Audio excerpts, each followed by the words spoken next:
All right, folks, it's my pleasure to introduce you to the first new seminar of the semester of the IDE Lunch Seminar. I'm glad you found your way over here, at least those of you who are in the room. As you know, we normally meet over in the other building, but there's a lot of demand for hearing Raj Chetty today, so we moved to a bigger room.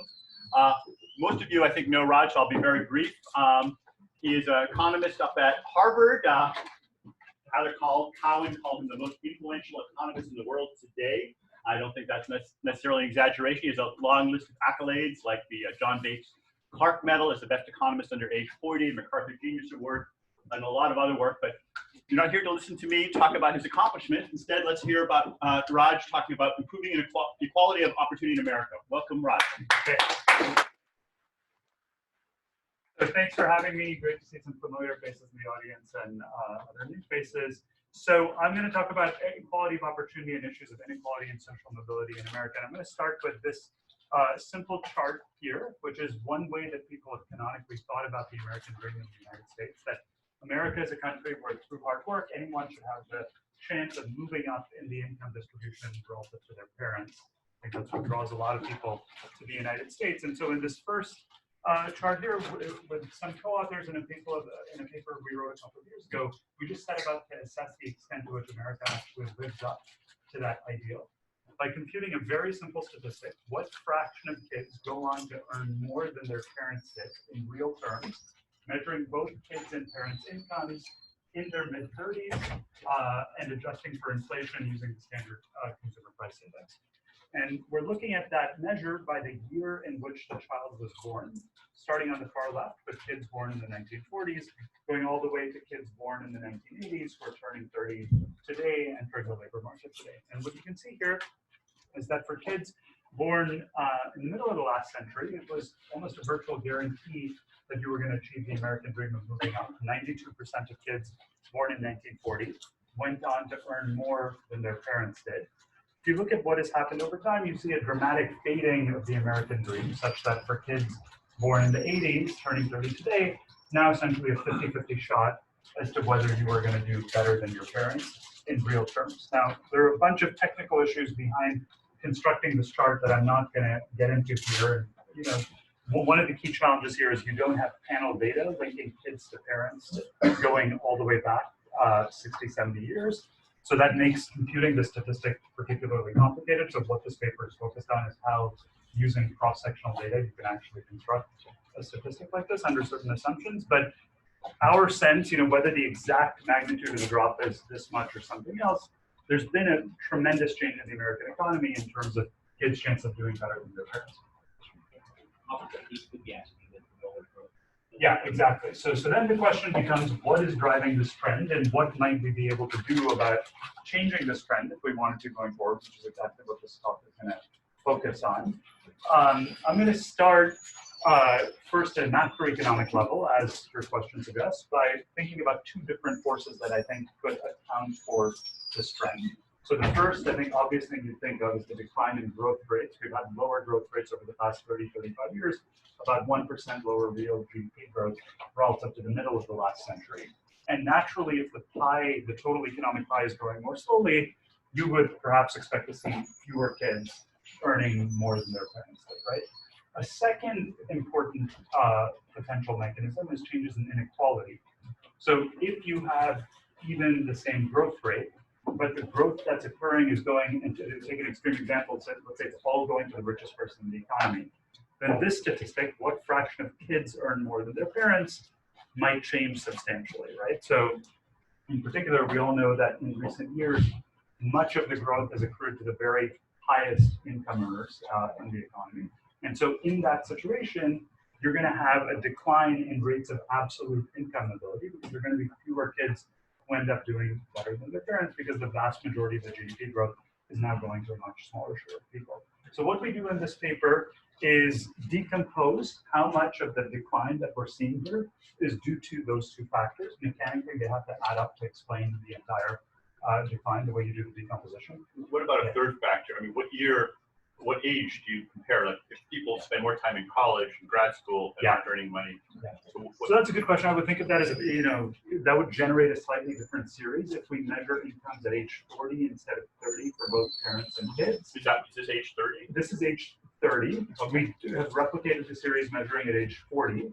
Naturally, you're going to have to stop the thing, 10 years earlier. But over the period where you have overlap, you get basically the same thing. So I don't think that's a big enough, it's potentially concerned, not a big enough concern to fundamentally change this trend.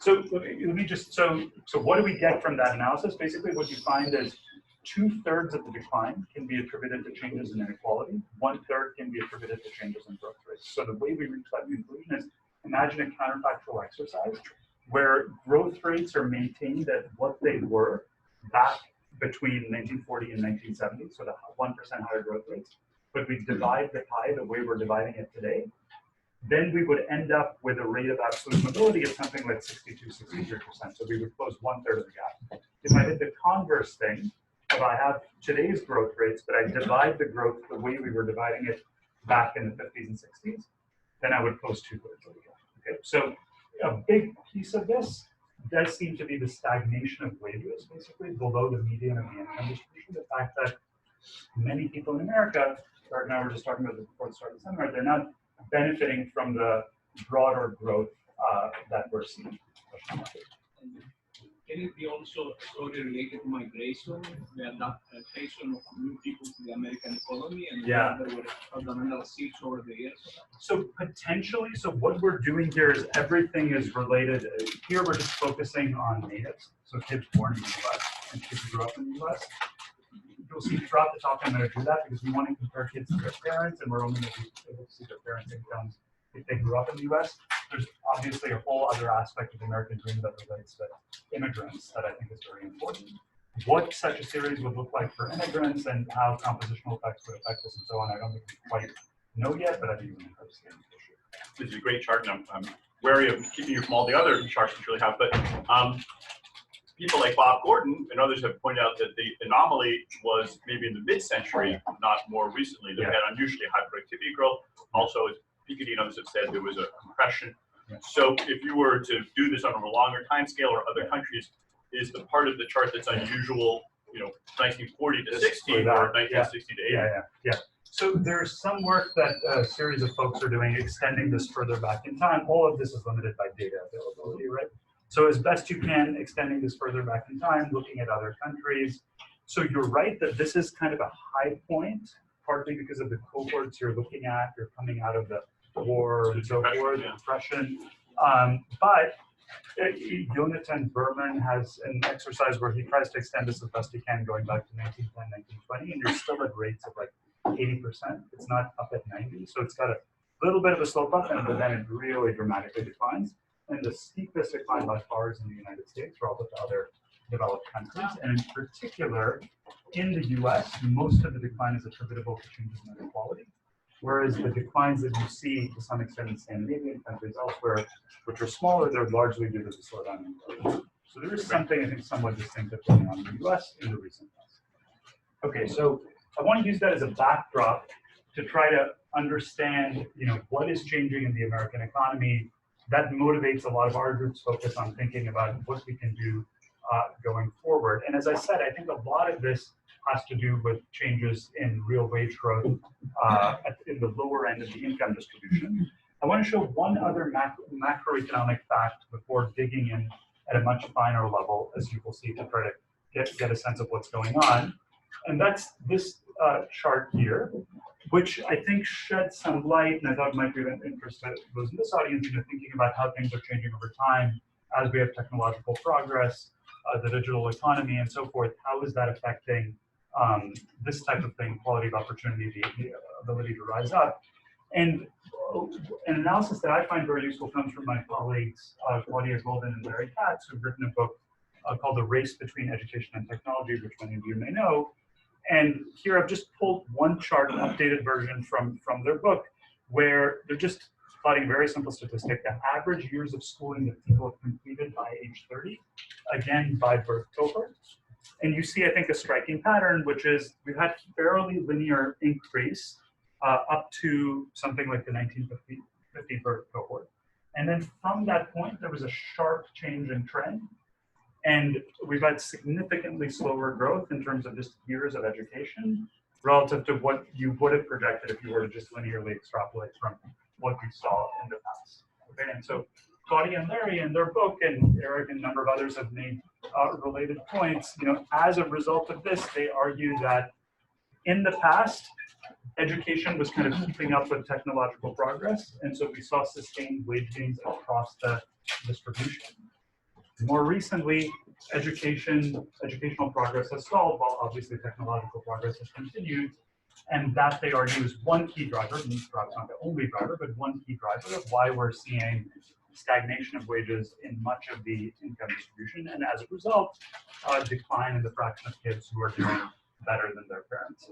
So I want to use these two macroeconomic time series as motivation for thinking now in a more granular way about how we can restore the American dream. And I'll argue that a lot of this does have to do with human capital development, but in a much more nuanced way than just trying to get people to go to school for more years.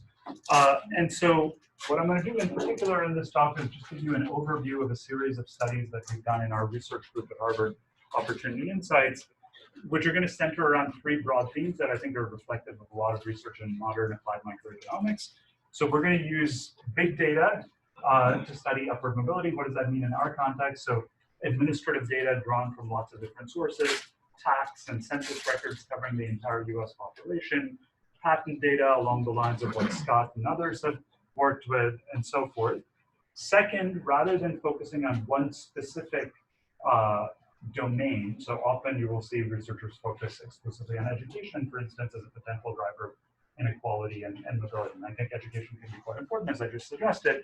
But as you will see, I think there are lots of different things playing into this. And so we're going to analyze a broad range of interventions organized in a life course perspective from childhood to adulthood. And third, rather than, while we find the macro facts and international comparisons useful as motivation, the starting point, what we actually spend a lot of time on is that there are very sharp local, subnational differences in rates of economic mobility. And I think you can learn a great deal from that. So to show you that, I'm going to turn to this map here, which shows you the geography of upward mobility in the United States. Let me first describe how this is constructed and then talk about what I think it's telling us. So what we do here is take data from tax returns where we've linked parents to kids for essentially the entire US population. In this particular version of the map, we're using 20 million kids born in the early 1980s, essentially all kids in America born in the early 1980s, who we've linked to their parents, and we assign them to locations based on where they grew up, not necessarily where they live as adults. That distinction is quite important, as you'll see in a second, but where they grew up. And what we do is divide the US into 740 different metro and rural areas, commuting zones. And in each of those areas, we're computing a very simple measure of upward mobility. We're computing the average income at age 35 for kids who grew up in a family at the 25th percentile of the national income distribution. So that is a family that earns about $27,000 a year, okay? So we're just asking, if you grew up in a low-income family, how well do you do on average when we follow you forward and measure your income when you're 35 years old, depending on where you grew up, okay? We color the map so that blue-green colors represent areas with higher levels of upward mobility, red colors represent areas with lower levels of upward mobility. So if you start by just looking at the scale in the lower right, you can see that there's a dramatic range in terms of children's prospects of moving up across areas. So if you look, for instance, in the center of the country, at a place like Dubuque, Iowa, you see that kids who start out in families earning $27,000 a year, they have average household incomes one generation later of $45,000 a year. So it's a substantial amount of upward mobility across one generation. In contrast, if you look at a place like Charlotte, North Carolina, you see that kids there on average have household incomes that are actually slightly lower than where their parents were, which is particularly striking given the amount of growth that's occurred in the US economy over one generation, right? So you can see the broad variation for yourself. The center of the country has much higher rates of upward mobility than the Southeast. Some parts of the coast look much better, and so forth. Yeah. So this is people at the 25th percentile, the national. How much of this could be explained by regression to the mean? Like, I don't know what the average income is in Mississippi, but if it were below 27,000, then regression to the mean would pull you down. And if the average income in Minnesota or Boston were 50,000, then you have a lot more room to go up. Yeah, so some of this, could be, I think what you're getting at is local labor market conditions or average incomes in your area. Does that basically limit your capacity to move up or down? So like suppose that people just on average, there's like regression, the average, they're below average, they're more likely to go up. They're above average, more likely to go down. And people in Mississippi might be close to the average at 27,000. You mean the local average, right? The local average. Yeah. Exactly. So you're basically saying you perhaps you move towards your local mean. So let me I'm gonna get at that as one potential explanation. Is it about differences in local labor markets and average incomes and so forth? I actually think that's not a key factor in what's going on. But that's precisely where I'm headed. So as your question, suggests, I think it's of great interest to understand both from an academic and a policy perspective, what is driving this variation across areas in the US. There are some places in America which really do still look like lands of opportunity where kids have great chances of rising up. There are other places where their chances of rising up look much poorer. If we can figure out what's driving that difference, maybe we can figure out how to make the red colored parts of the map better in terms of rates of economic mobility. Okay, so I'm going to essentially in this talk walk through a series of potential explanations for what might be driving this. And I'll start with, I think, something that's quite related to what you suggested, Eric, which is the intuitive hypothesis that I think lots of economists have that maybe this is about differences in mean incomes or rates of job growth or local labor market conditions across areas.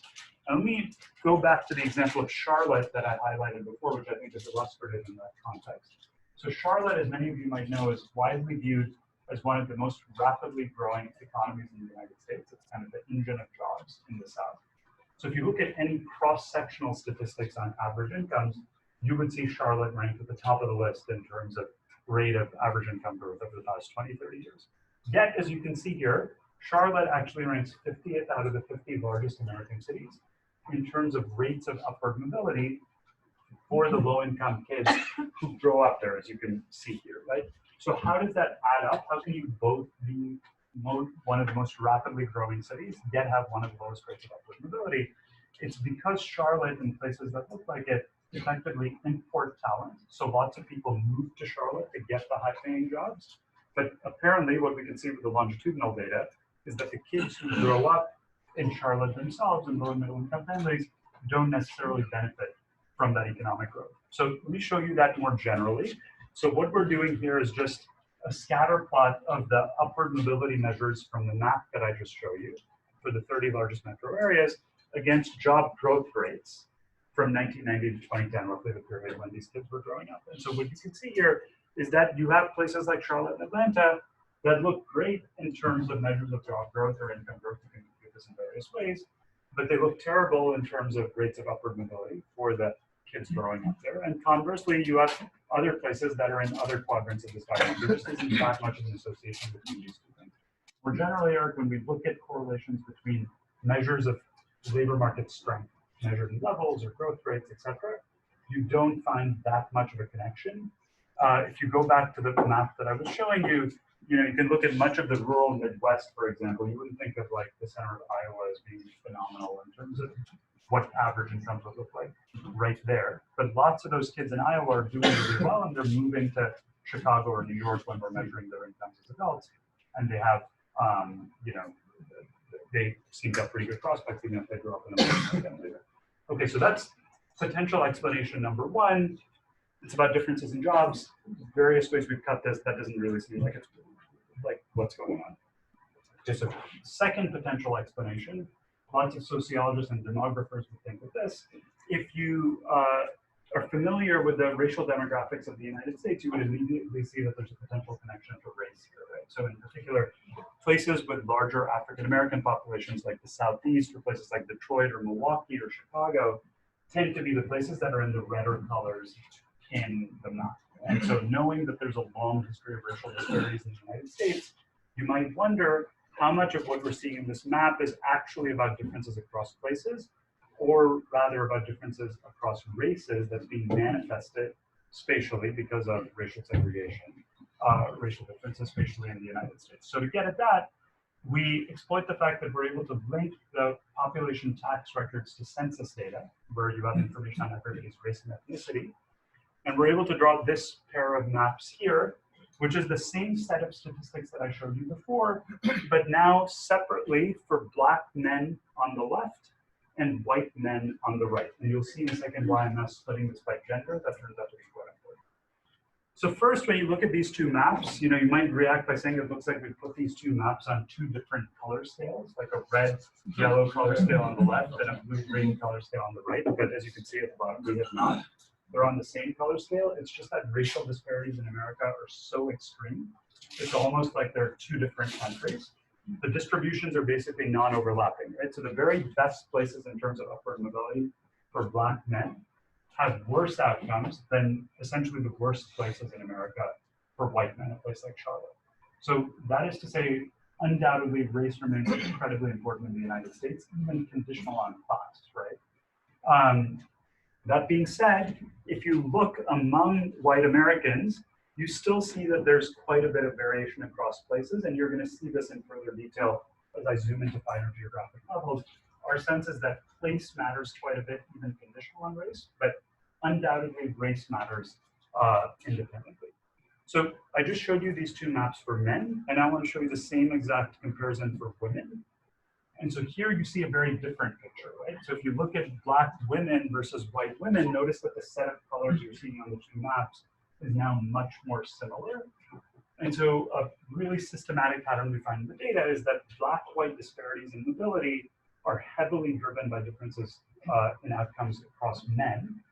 For Black and white women, if you look at educational attainment, you look at income, you look at various other things, conditional on parent income, rates of mobility look pretty similar.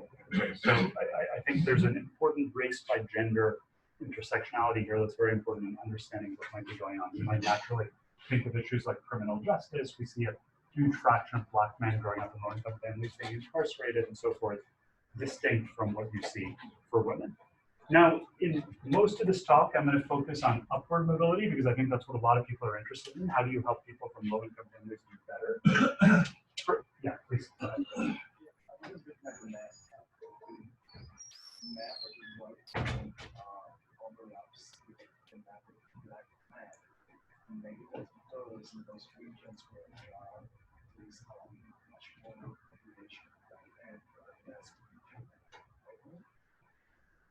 But what do you mean it overlaps? So like in terms of the set, in terms of where you're seeing better outcomes, or Instead of like population, and also I think the Southeast is. yeah, I mean the Southeast. So part of this you have to be, part of. So I don't know if you're getting at differences between women and men. So you do see differences in outcomes between women and men. Of course, there's a long saying based on gender disparity. Part of that might be driven by gender differences, discrimination, labor market, things like that. It's also driven partly by labor force participation. That labor force participation rates are lower for women than for men. So, I think, so I don't know if that, I'm happy to talk further about that. Okay, so I'm focusing mainly here on upward mobility. I want to make one final point on race that I think is important in understanding what's going on. So, there's a lot of interest in upward mobility, but of course, you also have downward mobility. You have people who start out in high-income families. You might wonder how they do. And particularly, I think in the context of understanding racial disparities in America, that turns out to be quite important. And so to show you that, I'm going to turn to this graphic here, which shows you the dynamics of income across generations for kids who start out in high-income families in the top fifth of the income distribution. And we're looking at the data separately for Black men in the purple dots and white men in the green dots. And think of this as just a visual depiction of a transition matrix. So you're starting out in the top fifth. Do you end up in the bottom fifth, the second fifth, or do you yourself stay in the top fifth? What you can see here is, I think, a striking fact about the US, which is if you're born to a rich family as a white man, those green dots basically float towards the top. You're relatively unlikely to end up poor. If in contrast, you're born to a high-income family as a Black man, your odds of ending up at the bottom of the income distribution are almost as high as your odds of remaining in the upper middle class. So, a different way to put that, think about it visually. For white Americans, achieving the American dream across generations seems a bit like climbing an income ladder. For Black Americans, it's more like being on a treadmill, where even after you climbed up in one generation, there are tremendous structural forces that tend to push Black men in particular back down in the distribution. And so if you now think about the steady state of a model with such dynamics, what you're going to get is an equilibrium lower level of income, steady state, significantly lower level of income than for white Americans, right? Because even if you have some way of lifting up incomes in one generation, if you have this high rate of downward transition, you're going to end up with highly persistent racial disparities as we've seen in the United States over the past century. So one thing this suggests to us is, while a lot of the conversation about race in America focuses on lower income families, I actually think it's equally important to think about why Black kids growing up in middle class and upper middle class families have much worse outcomes than white kids if you really want to figure out how to address racial disparities in the long run. Okay, so what I'm going to do next, I've been showing you some facts at a relatively broad regional level that I think shed light on the potential role of jobs, the potential role of race, and so on. What I want to do next is dig into much finer detail across neighborhoods, because I think that turns out to be useful in understanding what the actual mechanisms at play are here. Do you have the opposite of this chart? Well, so the opposite of this chart, you mean so rising up? Yeah, so that's basically what you were seeing in these maps here, right? So this was, I was showing you that regionally, but this is just the statistics on what fraction of kids starting out in low-income families, how they end up doing. You can see Black kids, Black men in particular, are much less likely to rise up. Yeah, so you can actually go to the New York Times website and they've done this with all variants, very easy to get anything that you're interested in. Okay, so what I'm going to do now is show you the data at a much finer geographic level by toggling over to this tool that we've developed called the Opportunity Atlas. This is a website that you can go to, opportunityatlas.org.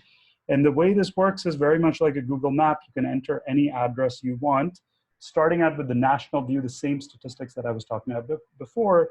But now I'm going to show you the data at a census tract level. So what we've done is constructed these statistics tract by tract for every one of the 70,000 census tracts in America, where you look at the kids who grew up in that particular neighborhood, and then you compute the exact same statistics that I was showing you before. I'm just going to zoom out a bit to give you a bit of context here. So, what you can see here, so the first thing to note is we haven't changed the color scale, all right? And so notice that the spectrum of colors that you're seeing on this map is the same as what you were seeing in the national map, right? So you go from the darkest red colors, if you're looking here in Boston, on the south side of Boston, to the darkest blue colors. So we see this in Boston, we see this in every other city in America. One way to think about that is you can drive 2 or 3 miles down the road in any American city, and it's like you're going from Alabama to Iowa in terms of rates of upward mobility. So the way to think about the difference is this again comes back to the labor market question. We usually think of these places as being within the same labor market. So again, that suggests this is not fundamentally about regional differences or differences across labor markets. It's something hyper local. Now, some of the variation, those familiar with Boston, it's quite intuitive. So you look at the western suburbs, for example, or the more affluent areas like Brookline and so forth, you see that kids from lower and middle income families who grow up in those places tend to do much better. What is perhaps more surprising, though, is if you look at certain places like Everett, for example, or down here, if you look at Dorchester and Roxbury, much of that looks really red, but there's certain big exceptions to that. So like Everett looks pretty good. There's a place down here called Savin Hill in Dorchester where you see really good outcomes for kids from low-income families. So the point here is there's substantial variation in upward mobility that's not just related to the canonical things you might think of, like what are the nice neighborhoods in terms of effectively where richer folks tend to live. Okay, and so with that backdrop now, knowing that we've learned that the variation occurs, emerges very locally, I now want to take a further step and understand what is it exactly that's driving this variation. So let me go back here, and I'm going to talk about a next study that we've done to try to to understand that by giving you an example from the Seattle metro area where we're doing a bunch of work, which I'll come back to in a little bit. First, I'm just going to show you a snapshot from the Opportunity Atlas for the Seattle metro area, where you see a pattern very similar to what we saw in Boston. Lots of variation across nearby areas and kids' outcomes depending upon where they grew up. In particular, if you take the Central District, you see that kids who grew up right in the center of Seattle and low-income families don't have great outcomes despite the fact that the city is booming, so average incomes of $26,000 a year in adulthood. If you look at a place down here like Normandy Park, you see much better outcomes for kids growing up in low-income families there. So from a scientific point of view, one natural thing that one wants to understand in this context, which has been the subject of a long line of inquiry in sociology and economics, is how much of these local area differences are driven by the causal effects of place. So if I take a given kid and put that kid here versus there, I'm going to see different outcomes for that kid, versus selection. The types of kids who are living in the Central District versus Normandy Park are presumably different. The types of people living in Charlotte versus Iowa are presumably different. So how much of this is about selection? How much of this is actually about causal effects of place? That's, I think, the first key question to understand as one then tries to figure out what the mechanisms are here and what might we do from a policy perspective. And so to get at that, we've done I think the intuitive way to look at it is to think about people who move across areas. And we've done a series of studies looking at people who move across areas, exploiting both experimental and quasi-experimental variation. I'm going to describe, in the interest of time, just in a very simple way, the results from one of these studies where we analyzed 4 million families that move across census tracts. And I'm going to summarize what we find in the context of a simple example, and then I'm happy to talk in greater detail about the underlying identification assumptions and so forth for those who are interested. So imagine you've got a set of families who start out in the Central District, which, as we saw, if you grew up from birth in the Central District, you have an average income in adulthood of about $26,000 a year. Now imagine a set of families who moved from the Central District to Normandy Park, which was in a much greener color in the map that we just looked at. We saw that the kids who grew up there from birth did much better. And what I want to do is think about families that move with kids of different ages, starting with families who move when their child is exactly 2 years old, okay? And so what we do effectively in the data is track the kids who made this move when they're exactly 2, forward 30 years in the tax data.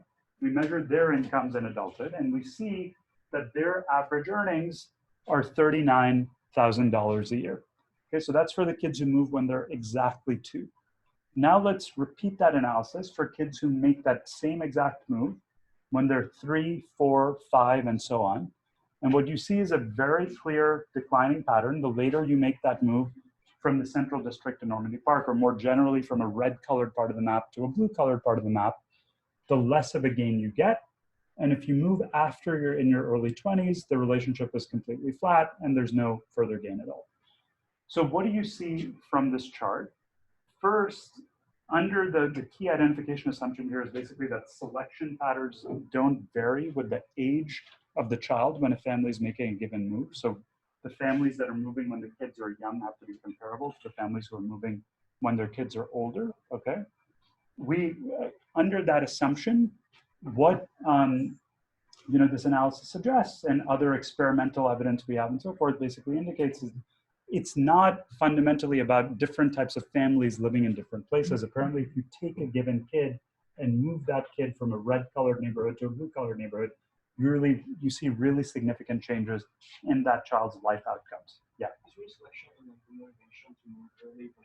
Yeah, so that's exactly the type of bias you'd worry about. So if, for instance, the families that figure out this neighborhood is not working for them and move when their kids are young or more educated or more affluent or whatever, that could potentially create, selection bias here, right? And so we do a series of things. So this paper is really centrally focused on how you make this design work. Let me give you one example. So there's enough data here that you can identify this purely off of siblings within the same family. So we put in family fixed effects and reconstruct the chart, and you get exactly the same thing. So what that's saying intuitively is if I take a 2-year-old and a 7-year-old who make this move within the same family, the 2-year-old is doing better than the 7-year-old exactly in proportion to that 5-year age gap. So that kind of thing, I think, really makes it unlikely that there are other confounds that that are driving this, and we do a series of other tests that I'm happy to talk about offline. Okay, so it looks like the neighborhood in which you grow up matters. The second thing that I think you see here is that there's a clear dosage pattern. The more years that you're exposed to the better environment, the better you do. And it's not perfectly linear, but basically the earlier, the more and more years of exposure you get to the better environment, the better your outcomes are in the long run. And the third thing that you see, which is really critical, I think, in the context of current policy discussions, is that in recent years, there's been a lot of focus on early childhood intervention, right? So things like preschool interventions and so forth. So we think those can be quite valuable. But what you see here is even if you move to a better environment when you're 10 instead of 15 or 15 instead of 20, there's still quite substantial gains. So environment seems to matter throughout childhood, not just at the earliest years. Okay, so that gives you, I think, a bit of a sense of what is going on here. It seems to be about human capital development throughout childhood. Okay, so natural next question then is, what is it that's actually different about some of these places that's leading them to produce better human capital in a causal sense than other places? Now, this is a quite difficult question to answer. It's one where we and many others are working on at the moment. What I'm going to do instead is just give you a first sense of what might be going on by showing you some correlational patterns, showing you the characteristics of areas that have the highest rates of upward mobility. We've looked at a variety of different factors that sociologists and economists have talked about over the years. Here are the four strongest correlations we find. We find that places with less concentrated poverty, so more mixed income neighborhoods, tend to have higher levels of upward mobility. Second, there's actually the strongest pattern in the data. Places with more stable family structure, in particular more two-parent families, tend to have higher levels of upward mobility. Third, places with greater social capital. So think of Bob Putnam's work, the old adage that it takes a village to raise a child. How connected is a community? There are various ways to measure that. We're doing some work now with Facebook data to construct better measures of social capital. Those kinds of proxies tend to be very highly correlated with upward mobility. A place like Salt Lake City with the Mormon Church, thought to have a lot of social capital, tends to have a lot of upward mobility as well. And then finally, as you might expect intuitively, places with better schools measured in various ways tend to have higher levels of upward mobility as well. So all of these are just correlations. We don't know what the causal mechanisms are here. But what I take from it is this is a relatively multifaceted thing. It's not just about schools. It's not just about traditional factors like segregation that a lot of the people on the left focus on. Things like social capital and family structure also seem highly predictive stuff. And if you want to defer this, one fact that you haven't put up yet, but is sort of speaks to this, is this just absolute decline in moving by families relative to that mid-century period and even an earlier period. And I have to say, one of the striking things about your work is this is true, and people even are vaguely aware of it. It's just the low rate of moving by all families, and particularly lower income families, is a striking fact about that results in the ability for you to do this. I guess, are you going to talk about... I'm going to come back to moving in a second, and in the policy context, like exactly how you might induce more moves and so forth. Yeah. Do you do the same thing as the previous slide? Yeah, so good question. It's totally symmetric. So if you flip this, you see an exact mirror image of this pattern. Every extra year you spend in if you move to a worse area, your outcomes deteriorate in proportion to that. It's completely symmetric. Okay, so one last fact before I move on to what the policy implications of this might be. Say just a bit more about the school quality one. And how do we measure it? Yeah, and also, are there some people who live in one place and go to school in different places? Yeah. So there's some new work that people are doing trying to get at that. Is this about neighborhoods versus schools? It's tricky to do because those boundaries are often aligned. We've done a bunch of work, and others here at MIT, like Raj Chetty, Josh Angrist, and others have done work showing in other ways the direct causal impacts of schools. So the teacher you're assigned to has a big impact on how well you're doing 25 years later. Certain types of charter schools are highly effective. Here, what we're doing, and just to kind of understand the broad correlations, is using measures of things like test score growth across grades as kind of an output-based measure of quality, or expenditures or class size as input-based measures of quality. All of those correlate with these mobility differences. So I do think schools are a very important lever through which you might change things. But even if we look, another way we can ask this question is, look at kids going to the same school. So we overlay school catchment boundaries on the Opportunity Atlas statistics, and you continue to find significant heterogeneity in outcomes across neighborhoods within kids going to the same school. So I'm quite confident that not all of it is about schools, but I think schools can be obviously a big piece. Okay, so let me show you one more result. If it's okay, I'm just press ahead for a second. I'm happy to take your question in a second. So I want to show you one more result that I think helps understand the granularity of the phenomenon, which is, I've been saying, neighborhoods matter. In urban economics, there's a lot of interest in understanding how big is a neighborhood? What exactly do we mean by a neighborhood? And so I've been using just kind of as a default this notion of census tracts that the Census Bureau has developed, but there's nothing like set in stone that says that's the right notion of a neighborhood. So what we do is try to assess empirically what a neighborhood really is. And the way we do that is look at the correlations that I was just showing you on the previous slide. There's a strong correlation between kids' outcomes and poverty rates in their own area. And so now I'm going to do this at the block by block level. Okay, so there's a strong correlation between your own outcomes and poverty rates in your own block. Now I'm going to ask, controlling for the poverty rates in your own block, how are poverty rates one block over correlated with your rate of upward mobility? And you can see that in the second dot here, that it's about 60% as large a predictive effect. So now let's do that going further and further out, 3 blocks, 4 blocks, so forth. And what you see is an incredibly rapid spatial decay, such that poverty rates that are more than 0.6 miles away from where your house is are essentially not predictive of your outcomes, conditional on what's going on within that radius. So this is like a hyper granular phenomenon. What really matters is very locally around where you're living, not even kind of your town or your broader city, okay? Yeah. I don't know if you have this data. The data exists. You can see how often people are moving between those two areas, like through telephone, like mobile phones and whatever. Well, that's exactly how we're doing this analysis that I showed you here, right? We're looking. We have everybody's addresses every single year in the tax literally, data. like during the day, how often a Oh, person yes. here is in that other location. Yeah, that's interesting. Yeah, you could do that. Yep. Yeah, that's right. Okay, so what I want to do now, and there are 10 minutes left. Yeah, let me take a quick question. Yeah, so busing, I think there's mixed evidence to date on what busing actually does. I think moving has a very different effect in terms of your ability to integrate into the new area relative to kids who get bused in. There's some evidence that kids who get bused into a different school, they don't actually become friends, they don't actually connect with people in the other environment, but I don't want to say anything too definitive on that. I think some of those studies, we still lack the right long-term follow-up and so on to be sure what that does. Okay, so, along the lines of your question, so what can we do in light of what I've been showing you here from a policy perspective to try to increase economic mobility in the US? So I think, given the body of research we've just seen, I think there are 3 natural things that you would think of. So think of like the summary of what I've just shown you is that the origins of the American dream are incredibly granular, right? Local environment matters, and it matters in particular from birth to kind of early adulthood, until you're 22, 23.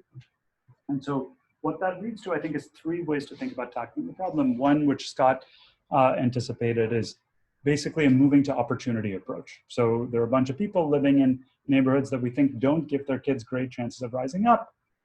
What if we just try to help them move, especially in light of the declining rates of geographic migration? What if we help them move to different areas, try to reduce segregation in American cities? Second, recognizing that having folks move is never by itself going to be a totally scalable solution. How do you invest in place and improve outcomes in the neighborhoods that we're seeing are pretty low opportunity? And then third, recognizing that after you're 18 years old, the key touch point is not where you're growing up, but for most kids where you're going to college. What role can higher education play, institutions like this, in terms of increasing access to opportunity and creating mobility? So I've got 10 minutes left. Let me just touch briefly upon the work we're doing in each of these spaces, and then I'm happy to take questions at the end. So let's start with the reducing segregation approach. So go back to Seattle now and talk about the work we're doing there in a little bit more detail. And Scott, you'll see how this addresses what we were bringing up. So as some of you might know, in the US, we spend about $45 billion a year on affordable housing programs that are intended to give low-income families access to better neighborhoods. But in fact, when you look at the data and look at where families receiving housing vouchers, it's the biggest part of that 45 billion, rental assistance from the government, basically. So where are families receiving housing vouchers currently living in Seattle? These green dots show you the most common neighborhoods where families, they're getting about $1,000 to $1,500 a month of rental assistance. Where are they actually choosing to live? And you can see the green dots are clustered in the red and orange colored parts of the map, not in the places where we actually think families are likely to be able to escape poverty across generations. So that's troubling. When we saw these data in collaboration with the Seattle and King County housing authorities, we wondered, what exactly is going on here? So one story is that this is about deep-rooted preferences. Families, they care about their kids, but they may have good reasons to want to stay in these parts of Seattle. Maybe it's too far to commute to your job, or it's near your family, et cetera. You might like that neighborhood. So one story, a canonical economic story, would be that this is about preference heterogeneity. A different view is that there are frictions in the housing market that are preventing families from moving to higher opportunity areas, even though they kind of deep down want to do so. So we, over the past couple of years, ran a randomized trial with the help of JPAL and various other groups involving about 1,000 families receiving housing vouchers in Seattle, where we essentially tried to remove the frictions that we thought families might face in the housing search process. So in particular, we provided housing search assistance. We recruited landlords to participate in the program. So this is giving information. It's giving you think of it as like having a broker who helps you find housing. That's obviously common in the high end of the housing market, but it's not at the low end because there's not much money there. And so we essentially do that. We try to make the process easier for landlords. We give a little bit of short-term liquidity. The whole thing costs about $2,500 a family, which is not a small sum, but relative to the amount we spend on the voucher, which remember is a monthly payment, typically for 8 years on average, it's actually only a 2% incremental cost. So it's a relatively cheap program from the scale of spending billions of dollars on this thing. And so what do we find? Randomized trial, control group receives the standard set of services. We see 14% of those families choose to live in what we designate as a high opportunity area in the top 1/3 of census tracts based on our Opportunity Atlas upward mobility measures. In the treatment group, you see that nearly 55% of families end up choosing to move to a high opportunity tract, just given this little bit of assistance, okay? And so what I think that shows, Scott, is some of the changes in migration patterns, and this is within city, not across cities, but within cities. I don't think it's something fundamental. I actually think it's an incredibly encouraging result that it's not deep-rooted preferences that people want to stay in certain places. I actually think figuring out how you fix the search process can dramatically change where people end up choosing to live. And so you can see that visually on a map where I go back to the map of Seattle. The blue areas are the areas we define as high opportunity places. The green pins are where the families in the treatment group chose to live. The red pins are where the families in the control group chose to live. And you can see that we're basically starting to desegregate the city with this relatively simple program where you have families choosing to live in very different neighborhoods. We estimate, based on our earlier analysis, that the average kid in these green pin areas is going to grow up and over their lifetimes earn about $200,000 more cumulative sum relative to the kids growing up in the red pin area. So you can have quite a significant impact through what I think is a relatively modest change in policy. And it sounds like it paid many times over the cost of it. And it would pay for itself, I think, many times over. And so motivated by that, that's now gotten picked up just to show you, how that can, I think, potentially have a scalable impact. That's one thing in Seattle with 1,000 families. Obviously, to really have impact on a national scale, you need this to be translated nationally. And so after we put out this study, there's a Republican Senator Todd Young and a Democratic Senator Chris Van Hollen who came together and proposed this bill to expand the housing voucher program, very much motivated by the research, which is encouraging to see, and especially in this climate, create an additional 500,000 in housing vouchers targeting young kids, providing these mobility services and so forth. So there's quite a bit of, I think, bipartisan interest in doing these types of things. Let me now, in the last couple of minutes, just briefly touch upon the other areas. So we think that is one encouraging route. By no means do we think it's the only route one should take.